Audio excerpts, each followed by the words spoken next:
السلام علیکم ورحمۃ اللہ تعالی وبرکاتہ حامدا ومصلیا ومسلما اما بعد فاعوذ باللہ من الشیطان الرجیم بسم اللہ الرحمن الرحیم ولا تقف ما لیس لک به علم آمنت باللہ صدق اللہ العظیم۔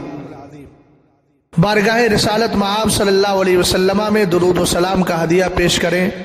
اللہ رب محمد صلی اللہ علیہ وسلم نحن عباد محمد صلی اللہ علیہ وسلم صلاۃ و سلام علیک یا رسول اللہ صلی اللہ تعالی علیہ وسلم۔ کام وہ لے لیجئے تم کو جو راضی کرے، ٹھیک ہو نام رضا تم پہ کروڑوں درود۔ آپ کی خاطر بنائے دو جہاں، اپنی خاطر جو بنایا آپ ہیں۔ احباب اہل سنت بخوبی جانتے ہیں کہ کچھ دنوں پہلے پاکستان کے مفتی اکمل صاحب نے سرکار تاج الشریعہ نور اللہ مرقدہ کے اس مشہور زمانہ شعر پر معلل بالاغراض کی بحث کو چھیڑ کر اہل سنت میں ایک نئی بحث چھیڑ دی تھی اور ایک نیا خلفشار پیدا کیا تھا۔ لیکن دیر آیت درست آیت ان کو بھی احساس ہو گیا کہ میں نے غلطی کی ہے، اسی لیے ان کو وضاحت بھی پیش کرنا پڑی اور حضور تاج الشریعہ نور اللہ مرقدہ کے تعلق سے یہ بھی کہنا پڑا کہ اگر مجھے معلوم ہوتا یہ شعر ان کا ہے تو میں ضرور یہ کہتا کہ اس کو بے چوچرا پڑھا جائے۔ اس سے ایک بات سمجھ میں آئی ہے کہ مفتی صاحب قبلہ نے کہیں نہ کہیں بے احتیاطی کا کام انجام دیا ہے۔ مفتی صاحب کی وضاحتی کلپ تقریباً 32 منٹ کی ہے جیسا کہ میں جانتا ہوں، اور مجھے اس ساری کلپ پر اپنا تبصرہ پیش نہیں کرنا ہے اور نہ ہی اس پر کلپ بنانا میرا مقصود تھا اور نہ میرا ارادہ تھا، مگر مفتی صاحب نے چونکہ آخر میں 3 سوال کیے ہیں اور جواب دینے والوں سے سوال کیے ہیں، اس لیے اور میں بھی ان میں شامل ہوں، اس لیے مجبوراً مجھے بھی یہ کلپ ریکارڈ کرانا پڑ رہی ہے۔ پہلی بات میں آپ سے یہ عرض کروں گا، مگر مفتی صاحب نے چونکہ 3 سوال کیے تھے، ان سوالات کے جوابات دینا میں نے اپنی ذمہ داری سمجھی، اس لیے یہ کلپ میں ریکارڈ کرا رہا ہوں۔ پہلا سوال مفتی صاحب کا یہ ہے کہ عالم سنت جو معروف ہے اس کے بارے میں بدگمانی کرنا کیسا؟ میں کہوں گا کہ مفتی صاحب قبلہ بدگمانی کرنا تو عالم ہی نہیں بلکہ کسی بھی سنی سے العقیدہ کے تعلق سے جائز نہیں ہے۔ قرآن کہتا ہے یا ایھا الذین آمنوا اجتنبوا کثیرا من الظن ان بعد الظن اثم، گناہ کہا گیا قرآن میں، تو کسی عام مومن کے بارے میں بدگمانی کرنا یہ غلط ہے تو عالم کے بارے میں تو بدرجہ اولا غلط ہوگا۔ مگر بدگمانی کا ٹائٹل لگانے اور بدگمانی کا اطلاق کرنے سے پہلے یہ ثابت کرنا ہوگا کہ وہاں بدگمانی ہوئی بھی ہے کہ نہیں۔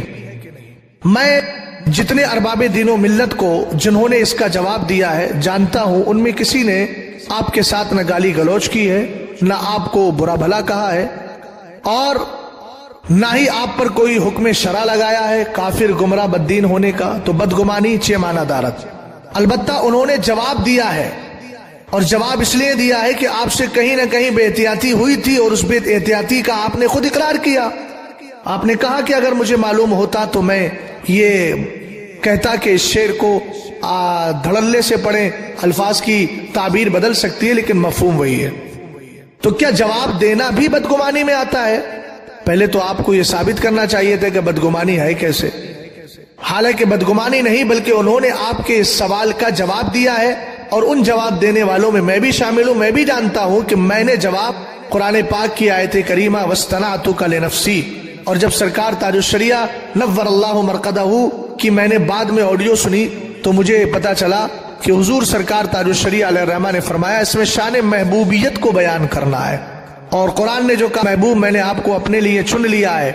پھر اعلیٰ حضرت امام اہل سنت رضی اللہ تعالیٰ عنہ کی فتاوی رضویہ پڑھنے کا شغف اور شرف ملا، تو وہاں میں نے دیکھا کہ اعلیٰ حضرت نے استاد زمن کے ایک شعر جس میں لفظ غرض آیا ہے اس پر سوال ہوا، تو آپ نے جواباً ارشاد فرمایا کہ اللہ تعالیٰ کا جو فعل ہوتا ہے وہ غرض سے خالی ہوتا ہے مگر مصلحت اور حکمت پر مبنی ہوا کرتا ہے۔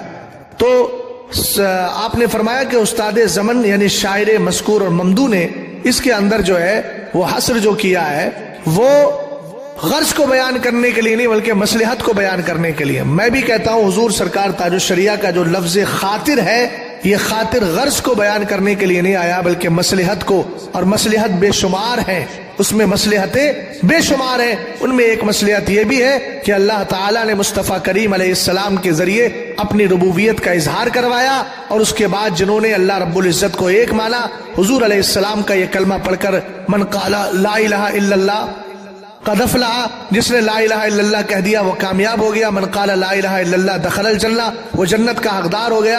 تو ایک مصلحت یہ بھی تھی کہ جو سرکار علیہ السلام کے بات پر عمل کر لے گا وہ جنتی ہو جائے گا۔ تو سرکار تاج الشریعہ کا یہ شعر مصلحت کو بیان کر رہا ہے، غرضیت کو بیان کرنے کے لیے نہیں ہے۔ تو پہلی بات تو یہ کہ آپ کے سوال کا جواب دینا بدگمانی ہے ہی نہیں، اور جب بدگمانی نہیں ہے تو وہ بدگمانی کے زد میں آئیں گے بھی نہیں۔ دوسری بات، آپ نے کہا کہ مجھے وضاحت کا موقع نہیں دیا، تو آپ نے جب بے احتیاطی کا سلسلہ خود ہی شروع کر دیا تھا۔ قرآن کہتا ہے وَلَا تَقْفُ مَا لَيْسَ لَكَ بِهِ عِلْمٌ، جس کا علم نہیں ہے اس کے پیچھے نہ پڑو۔ آپ کی ذمہ داری تھی شعر آنے پر آپ تحقیق کرتے یہ شعر کس کا ہے، مگر آپ کو عجلت بہت زیادہ رہتی ہے، اور آپ کے جوابات سے پتہ چلتا ہے کہ آپ بڑی عجلت سے کام لیتے ہیں۔ یہ میری تہمت نہیں ہے بلکہ یہ حقیقت ہے، اور یہ یہاں سے لے کر وہاں تک اس پر شواہد بھی موجود ہیں۔ آپ کی ذمہ داری تھی کہ آپ یہ تحقیق کرتے۔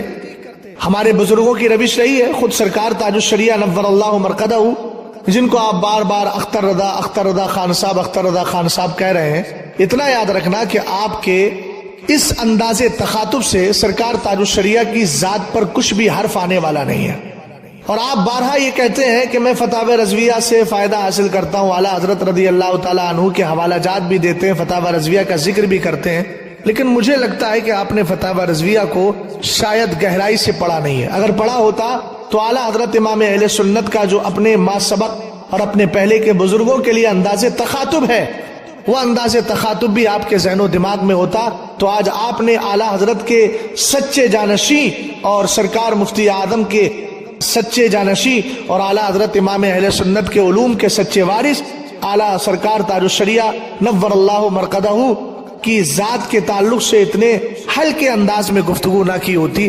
آپ کو معلوم ہونا چاہیے کہ اعلیٰ حضرت نے علامہ جلال الدین سیوطی کو اگر کہیں یاد کیا تو جلال الملتی والدین کہا، اور بزرگوں کو اگر امام عبد الوہاب شارانی کو یاد کیا تو سیدی عبد الوہاب شارانی، علامہ سید زینی دہلان کو یاد کیا تو سیدی زینی دہلان وغیرہ کے الفاظ سے یاد کرتے ہیں۔ لیکن خیر یہ آپ کا ظرف ہے، جس ظرف میں جتنی وسعت ہوتی ہے وہ اس کا ویسے ہی مظاہرہ کرتا ہے۔ یترشح الاناء بما فی، برتن سے وہی ٹپکتا ہے جو اس کے اندر موجود ہوتا ہے۔ ہمیں اس پر زیادہ تبصرہ نہیں کرنا۔ آپ نے بے احتیاطی کا مطالبہ، بے احتیاطی کا مظاہرہ کیا، اور اس کے بعد علماء اہل سنت نے جوابات دیے۔ بے احتیاطی آپ کی یہ رہی کہ آپ کو چاہیے تھا تحقیق کرتے۔ سرکار تاج الشریعہ نور اللہ مرقدہ سے ایک موقع پر سوال ہوا کہ یہ شعر پڑھنا کیسا، وہی جو مستوی عرش خدا ہو کر اتر پڑا ہے مدینے میں مصطفیٰ ہو کر۔ تو آپ نے جواب میں یوں محققانہ طرز اختیار کیا، آپ نے پہلے تحقیق کی یہ شعر کس کا ہے، پھر جواب میں لکھا کہ یہ شعر ایک عارف باللہ حضرت خواجہ آسی پیا غازی پوری رحمت اللہ تعالی علیہ کا ہے۔ آپ نے یہ جواب میں لکھا تو پہلے شاعر کا تعین کیا، پھر آپ نے اس کا مطلب بتایا، حالانکہ بظاہر دیکھے تو عجیب سے یہ شعر معلوم ہوتا ہے، جبکہ سرکار تاج الشریعہ نور اللہ مرقدہ نے اس شعر کا ظاہر دیکھیے اتر پڑا ہے کو دیکھیں تو آپ جیسے حضرات تو فوراً کوئی نہ کوئی حکم بیان کر دیتے، لیکن سرکار تاج الشریعہ علیہ الرحمہ نے اتنے بظاہر عجیب و غریب معلوم ہونے والے شعر پر بھی تحقیق سے کام لیا اور حکم شرع فوراً بیان کرنے سے گریز کیا، جبکہ سرکار تاج الشریعہ کا شعر تو اس درجے کا ہے بھی نہیں، اس کا بظاہر بھی ایسا کوئی معلوم نہیں ہوتا ہے کہ جس میں بظاہر کوئی خرابی لگ رہی ہو۔ تو آپ کی ذمہ داری تھی آپ معلوم کرتے، یہ محقق کا ہے، غیر محقق کا ہے، عام شاعر کا ہے، خاص شاعر کا ہے، یہ آپ نے نہیں کیا۔ اس بے احتیاطی کے نتیجے میں ان احباب کو جواب دینا پڑا، یہاں کسی وضاحت طلب کرنے کی کوئی ضرورت نہیں تھی۔ تیسرا سوال آپ کا ہے کہ جن حضرات نے ایسا کیا وہ اشاعت فاحشہ کے مرتکب ہوئے کہ نہیں؟ تو جناب ایک بات یاد رکھیے، اشاعت فاحشہ سے آپ کی کیا مراد ہے؟ اگر آپ کے سوال کا اور آپ کے بے بنیاد جواب پر کسی نے جواب دے دیا، اس کو فاحشہ کہنا کیا شرعاً درست ہے؟ میں نے پہلے عرض کیا کہ گالی گلوچ میری دانش کے مطابق تو کسی نے نہیں کی ہے، اور خود میں اپنے لیے تو کہہ سکتا ہوں کہ میں نے بھی نہیں کی ہے، تو پھر ایسی صورت میں اشاعت فاحشہ کا حکم لگانا، ان الذین یحبون ان تشیع الفاحشۃ فی الذین آمنوا لهم عذاب علیم، یہ دردناک عذاب کی آپ جو خبر دے رہے ہیں اشاعت فاحشہ کے ضمن میں. تو پہلی بات تو یہ آیت کریمہ حضرت عائشہ صدیقہ رضی اللہ تعالی عنہ پر جب تہمت لگی تھی اس موقع پر یہ نازل ہوئی ہے، اور یہ منافقین کے بارے میں تھی، چونکہ علامہ بغوی تفسیر معالم التنزیل کے اندر یہی فرماتے ہیں کہ اس سے مراد عبداللہ ابن ابی اور اس کے ساتھی منافقین ہیں جو یہ چاہتے ہیں کہ ایمان والوں کا کوئی عیب تلاش کر کے ایمان والوں میں عام کر دیا جائے. تو پہلی بات تو آپ پر کسی نے کوئی تہمت لگائی نہیں کہ وہ فاحشہ ہو. دوسری بات یہ ہے کہ فاحشہ صرف یہی ہے کہ آپ کے پیچھے آپ کے خلاف کوئی بات بول دے، حالانکہ ہم نے نہیں بولی لیکن ہم بات کر رہے ہیں. اگر یہی ہے تو پھر یہ بتائیں کہ بغیر احتیاط کے اجلت پسندی کے ساتھ فتاوی جات دینا، حکم شرع بیان کرنا کہ جن میں عند الشرع گرفت ہو سکتی ہے، ایسے احکام بیان کر کے اپنے فالوور کو جواب سے بہراور کر دینا، اور ان جوابات کا جو جوابات در حقیقت شریعت کے موافق نہیں ہیں اور اجلت پسندی کا شکار ہیں، ان جوابات کو اپنے چاہنے والوں میں عام کر دینا، کیا یہ اشاعت فاحشہ میں آئے گا کہ نہیں آئے گا؟ اب انشاءاللہ اس پر ہم جواب اور اس پر ہم شواہد بعد میں پیش کریں گے جب آپ ان سوالوں کا جواب دیں گے کہ آپ کے جوابات میں اشاعت فاحشہ کیسے ہے. لاسٹ میں آپ نے ایک سوال کیا تھا کہ میرا شعر کو نادانستہ طور پر منع کرنا یہ بڑی بے ادبی ہے، یا فتوے کو نہ ماننا یہ بڑی بے ادبی ہے. اس کا مطلب یہ ہے کہ لفظ بڑی یہ بتا رہا ہے کہ آپ نے نادانستہ طور پر جو شعر سے منع کیا اس کو بے ادبی آپ بھی تسلیم کر رہے ہیں، اور جنہوں نے فتویٰ نہیں مانا ان کو بھی آپ ان کے نہ ماننے کو بھی آپ بے ادبی کہہ رہے ہیں، لیکن موازنہ کر رہے ہیں دونوں بے ادبیوں میں کہ بڑی بے ادبی کون ہے. تو چلیے مسئلہ یہی پر حل ہو گیا کہ آپ نے کہا کہ بڑی بے ادبی کون سی ہے. اس کا مطلب بے ادبی آپ نے کی ہے، اور بے ادبی اس طور پر کی ہے کہ آپ نے غیر محتاط ہو کر کے فوراً جواب اپنا ریکارڈ کروا دیا، اور اس جملے پر اور اس شعر پر کوئی بھی غور و خوض نہیں کیا، اور یہ معلوم نہیں کیا یہ شعر کس کا ہے. رہی بڑی بے ادبی، تو دین کے معاملے میں بے ادبی چھوٹی ہو یا بڑی ہو، بہرحال بے ادبی ہوتی ہے.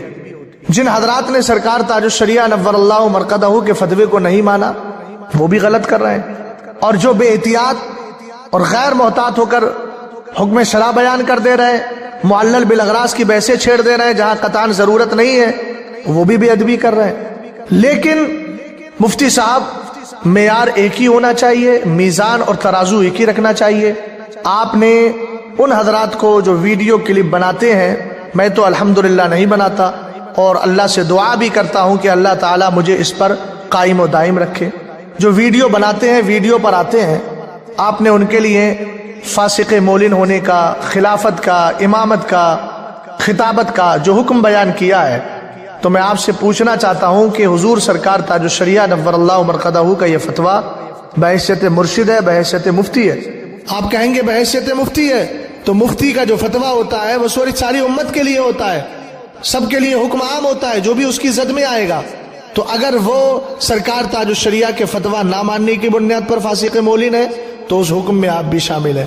پھر آپ کی خلافت کا بھی مسئلہ ہے، آپ کی امامت کا بھی مسئلہ ہے، آپ کی خطابت کا بھی مسئلہ ہے، اور آپ کہیں نہیں میرے نزدیک وجہ جواز ہے، تو جو مفروضہ وجہ جواز کی بنیاد پر آپ خود کو فاسق مولن ہونے سے بچائیں گے تو سامنے والا بھی کہہ سکتا ہے کہ میں بھی تو اسی وجہ جواز کی بنیاد پر فاسق مولن ہونے سے بچ جاؤں گا.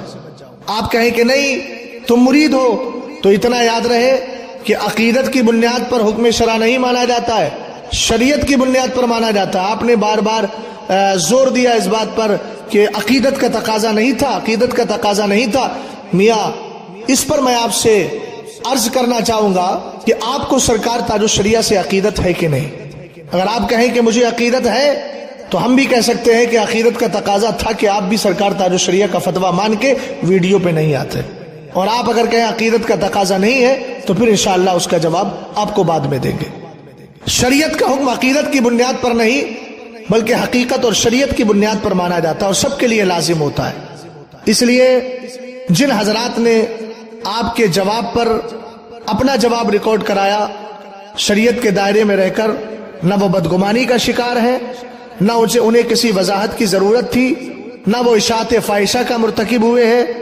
اور بے ادبی کی بات ہے تو بے ادبی میں وہ لوگ بھی شریک ہیں جنہوں نے فتویٰ نہیں مانا، اور آپ بھی شریک ہیں جو آپ نے غیر محتاط ہو کر کے حکم شرع بیان کر دیا.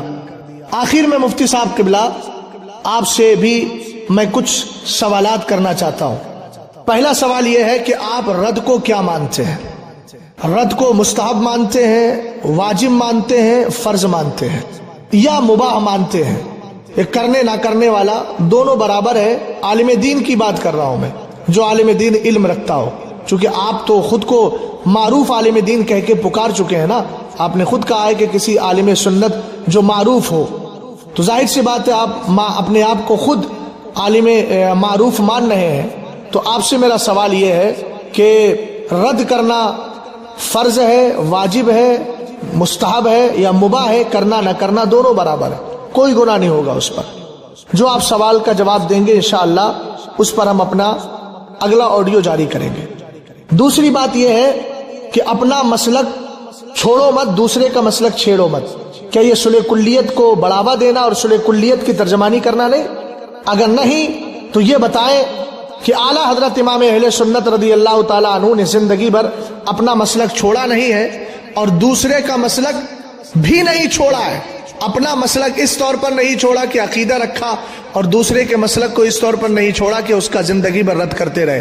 اور جس پر سرکار اعلیٰ حضرت رضی اللہ تعالیٰ عنہ کے تقریباً 250 کتابیں شاہد عدل ہیں، چاہے وہ ابطال نیچریت پر ہو، رد رفضہ پہ ہو، یا پھر عقائد وہابیہ دیابنا کے رد میں ہو. یہ ساری کتابیں سبحان السبو ہے، الامن والعلا ہے، تجلی الیقین ہے، وغیرہ وغیرہ دیگر کتب. تو آپ کا یہ کہنا کہ اپنا مسلک چھوڑو مت، دوسرے کا مسلک چھیڑو مت، یہ اعلیٰ حضرت کے مسلک کے مطابق ہے یا مخالف ہے؟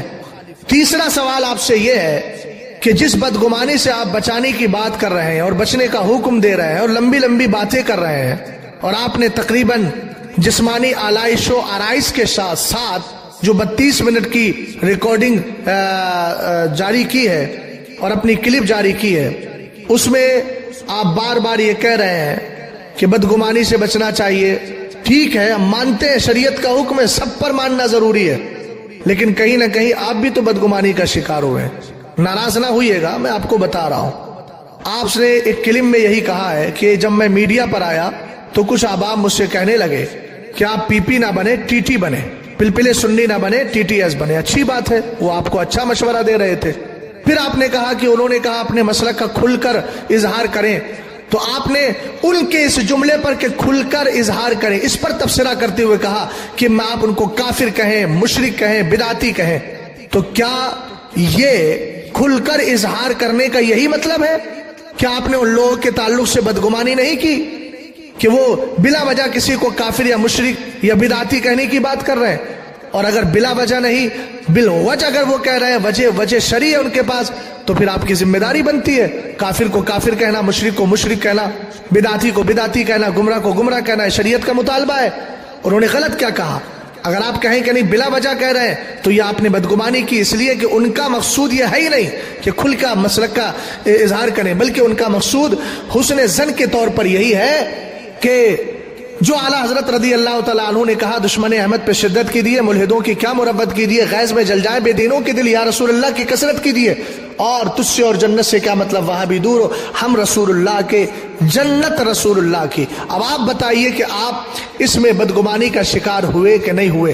جبکہ آپ نے اس کلپ میں یہ بھی کہا ہے کہ اپنا یہ اصول بنائیے کہ اپنا مسلک چھوڑو مت، دوسرے کا مسلک چھیڑو مت. تو جو علماء اہل سنت، آپ یہ بتائیں، جو علماء اہل سنت مسلک اعلیٰ حضرت کی بات کرتے ہیں، مسلک اعلیٰ حضرت کے نظریات، عقائد اور تعلیمات کو اجاگر بھی کرتے ہیں، اور اس کے ضمن میں دیابنا، وہابیہ، اشرف علی تھانوی، رشید احمد گنگوہی وغیرہ، ان سب کا رد کرتے ہیں، آیا وہ مسلک چھوڑو مت, دوسرے کا مسلک چھیڑو مت. آپ کے اس اصول کے خلاف جا رہے ہیں, اگر اس اصول کے خلاف جا رہے ہیں تو ان پر حکم شرع کیا لگے گا وہ آپ بتائیے. اور آپ نے اس کلپ میں ایک بات یہ کہی, آخری سوال آپ سے یہ ہے کہ آپ نے ایک بات یہ کہی ہے کہ ہم نے تو ایک حکمت اختیار کی ہے.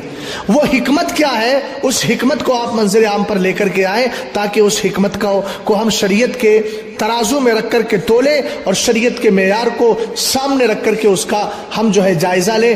انشاءاللہ مجھے امید ہے کہ آپ جلال کیے بغیر ان پر کچھ نہ کچھ توجہ کریں گے اور یہ کہہ کر کے دامن نہیں بچائیں گے کہ ہم ایرے غیرے کے تعلق سے جو ہے وہ آڈیوز کا جواب نہیں دیتے اور ہم جواب ریکارڈ نہیں کراتے. مفتی صاحب اللہ کا فضل ہے, آپ اگر ذمہ دار ہیں تو میں بھی رب قدیر کی ذات پر اعتماد اور بھروسہ کرتے ہوئے اور اللہ رب العزت کا شکر ادا کرتے ہوئے کہتا ہوں کہ میں بھی بے فضل ہی تعالی جامعہ اشرفیہ کا ایک فارغ ہوں, مبارک پور اعظم گڑھ, سرکار تاج الشریعہ نور اللہ مرقدہ کا مرید ہوں اور حضور تاج الشریعہ نور اللہ مرقدہ کا مشہور زمانہ ادارہ مرکز الدراسات الاسلامیہ جامعۃ الرضا بریلی شریف یو پی ہند کا ایک ادنا سا خادم, وہاں کا ایک استاذ ہوں. اور بے فضل ہی تعالی میں بھی جو ہے ان سارے مسائل کو جانتا ہوں جو مسائل موجودہ وقت میں چل رہے ہیں. اس لیے آپ یہ کہہ کر اپنا دامن نہیں چھڑا سکتے کہ میں ایرے غیرے کا جواب نہیں دیتا. دوسری بات, آپ کو اور خاص کر آپ کے جو فالوورز ہیں ان کو میں یہ بتانا چاہوں گا کہ یہ آڈیو ریکارڈ کرا کر مجھے اپنے فالوور یا ویوز وغیرہ نہیں بڑھانا ہے اور نہ ہی مجھے جو ہے اس کی کمائی کھانا ہے. میں تو اس کمائی سے دور رہتا ہوں, اللہ کا فضل ہے, میں اس کو ناجائز و حرام ہی سمجھتا ہوں, ہے نا. اور مفتی صاحب قبلہ, آپ نے جو کہا تھا کہ کچھ لوگ آڈیو بنا کر کے 1 لاکھ تک ان کی آڈیو چل گئی ہے بیچاروں کی, اور آپ نے عجیب تبسم ریزیوں کے ساتھ یہ جملہ کہا تھا, یہ کہیں نہ کہیں آپ کی انانیت کو بتا رہا ہے. خدارا ایسے جملے بولنے سے بھی آپ پرہیز کیجئے. آپ اپنے آپ کو ذمہ دار سمجھتے ہیں اور اپنے آپ کو عالم معروف جانتے ہیں, تو یہ آپ کا شیوا نہیں کہ اس طرح کے جملے بول کر کسی سنی شخص پر طنز کریں. اب وہ آپ نے کس کے لیے طنز کیا ہے, وہ آپ کا کی نیت میں منوی ہے, آپ کا مراد منوی ہے, میں نہیں جانتا کون ہے, لیکن بہرحال اس طرح کے جملے بولنا ایک ذمہ دار کے شایان شان نہیں ہے. مجھے امید ہے انشاءاللہ آپ ان سوالوں کے جواب دیں گے. اس کے بعد اگلی بات ہم عوام اہل سنت کے سامنے پیش کریں گے. تب تک کے لیے اجازت دیں. السلام علیکم ورحمۃ اللہ تعالی وبرکاتہ.